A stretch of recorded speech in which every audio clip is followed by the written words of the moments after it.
नमस्कार दर्शकों, आज हम चल रहे हैं भारत के चार धामों में पवित्र एक धाम रामेश्वरम का रामनाथ स्वामी मंदिर और फिर एक अद्भुत और रहस्यमयी जगह धनुषकोडी चलेंगे। धनुषकोडी वही जगह है जहां से भगवान राम ने लंका के लिए वानर सेना की मदद से राम सेतु बनाया था। तो चलिए शुरू करते हैं। ये हम लोग मंडपम से पंबन ब्रिज के पास खड़े हैं और मंडपम से इस ब्रिज को पार करने के बाद हम लोग रामेश्वरम पहुंच जाएंगे। तो ये देख, तो हम लोगों ने पहले होटल बुक किया था ऑनलाइन और वो हार्बर एरिया के पास था। तो यहाँ उतरने पे इतनी स्मेल आ रही थी क्योंकि ये फिशिंग हार्बर एरिया है, तो वहाँ से उतरना मुश्किल था, तो हमने उसे कैंसिल किया और ये मंदिर के आसपास ही होटल लिया है।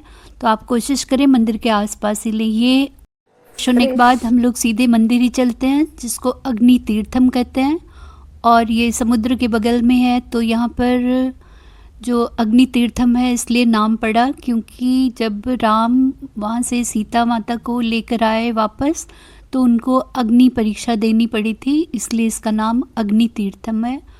यहाँ पर पहले लोग समुद्र में स्नान करते हैं और फिर अंदर 22 कुंड है उसमें स्नान करते हैं। तो ये देख रहे हैं इसके 4 द्वार है और इसमें जो पूर्वी द्वार है उसके आसपास ये एरिया है और यहाँ पे बहुत सारा सामान वगैरह भी मिलता है, सीप और शंख वगैरह से बने, या फिर पूजा का हो या फिर सजावटी सामान हो, इन सब चीज़ों का। तो ये मंदिर में टिकट लेकर 25 रुपीज़ का टिकट लेना होता है, आप वहाँ से अंदर आ सकते हैं, या फिर 200 और 250 वाले स्पेशल टिकट भी होते हैं। तो जैसी आपकी सुविधा हो लाइन में लगकर आपको अंदर आना होता है। इसमें सबसे लंबा कॉरिडोर है ये वर्ल्ड का और इसमें 1200 खंभे हैं।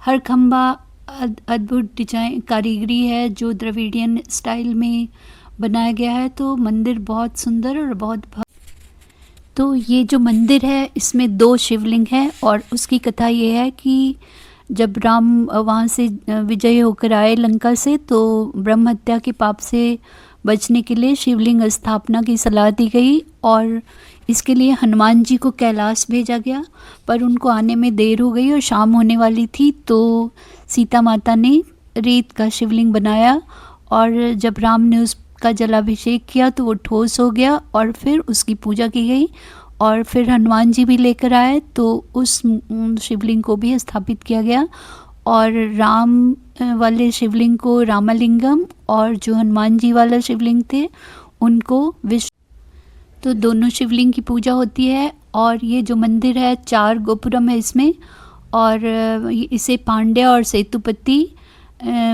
शासकों ने बनवाया था 12वीं से 17वीं शताब्दी में कहा जाता है। तो इस मंदिर में आप मोबाइल वगैरह भी ले जा सकते हैं और फ़ोटो खींच सकते हैं और शाम की आरती का भी आनंद उठा सकते हैं। सुबह शाम दोनों टाइम यहाँ आरती होती है। बाहर आकर ये सीप से बने हुए तरह तरह के चीज़ें हैं जो आप देख सकते हैं और पसंद कर सकते हैं। बंधनवार है और शीशे और शंख तरह तरह के यहाँ समुद्र से निकली हुई चीज़ें हैं, तो ये भी आप देख सकते हो। शाम हो चुकी है और हम लोग वापस होटल चलेंगे और सुबह धनुषकोडी चलेंगे, लेकिन उससे पहले रास्ते में हम लोग सनराइज़ पॉइंट पे सनराइज़ देखेंगे क्योंकि यहाँ का सनराइज़ बहुत ही सुंदर होता है। तो ये आप देख रहे हैं कितना सुंदर दृश्य है सनराइज का, समुद्र से सन उगता हुआ। इसके आगे धनुषकोडी का रास्ता जाता है जिसमें एक तरफ अरेबियन सी और दूसरी तरफ बे ऑफ बंगाल सी है और दोनों मिलकर बहुत ही सुंदर दृश्य उपस्थित करते हैं। तो आगे धनुषकोडी जिसमें मेन रोड के दोनों तरफ समुद्र है, ये अरेबियन सी की लहरें देख रहे हैं, बहुत तेज़ लहरें उठ रही हैं और आगे फिर दूसरे साइड में बे ऑफ बंगाल सी है। यही आगे धनुषकोडी तक ये बीच रोड के दोनों तरफ अग्नि तीर्थम से धनुषकोडी का डिस्टेंस लगभग 20 किलोमीटर है। तो आप अपनी गाड़ी, बस या ऑटो वगैरह से यहाँ आ सकते हैं।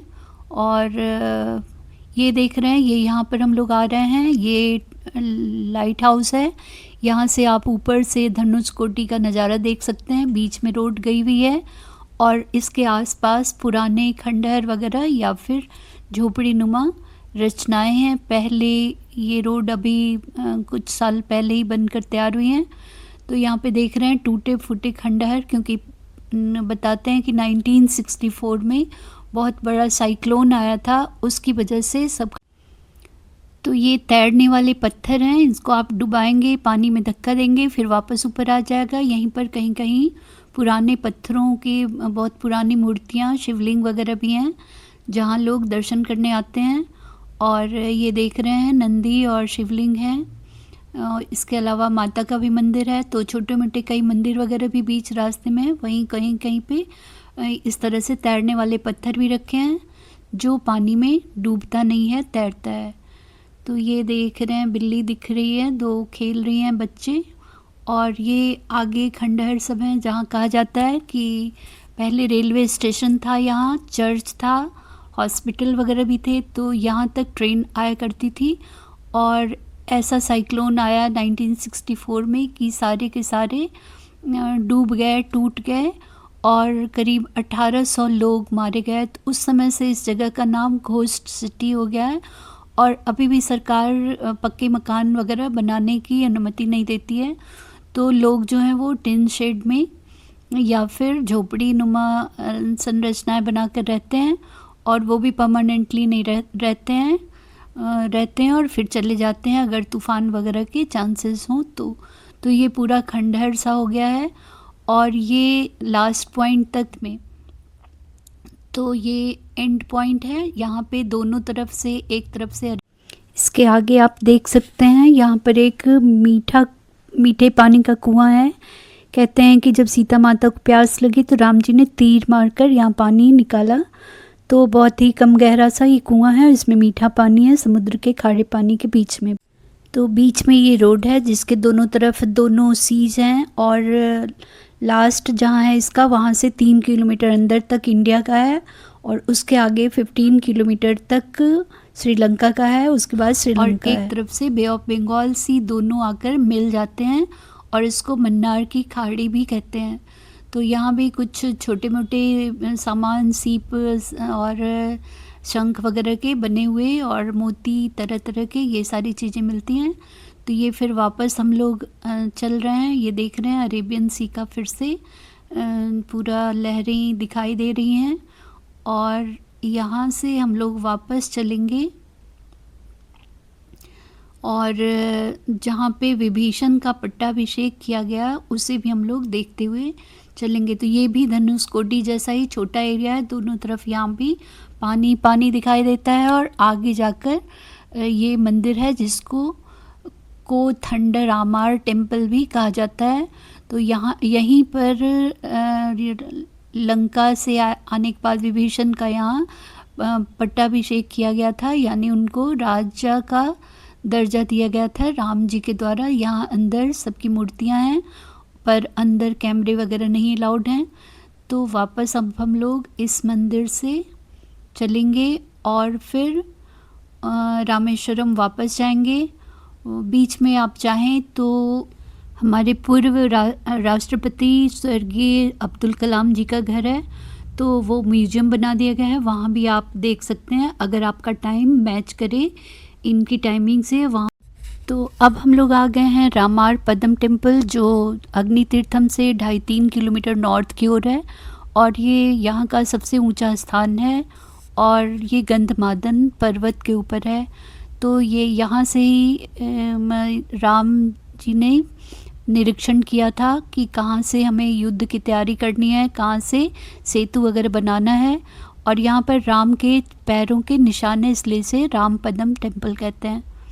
तो आप इन जगह पे यात्रा करके, तो इस जगह की यात्रा करके आपका धार्मिक और ऐतिहासिक दोनों ज्ञान बढ़ेगा, और समझ में आएगा कि क्यों राम को मर्यादा पुरुषोत्तम कहते हैं, कैसे इन्होंने दृढ़ निश्चय किया अपने प्रेम के लिए, अपने धर्म के लिए और अपने कर्तव्य को, इतने बड़े समुद्र को पार करने का निर्णय, और उस निर्णय पे अडिग रहना, पराक्रम, निष्ठा और कूटनीति वगैरह से उसको पूरा करना, यह अपने आप में ही बहुत बड़ी बात है। इसे महसूस करने के लिए आपको स्वयं इस स्थान पे आना पड़ेगा और देखकर समझ में आएगा। Thank you.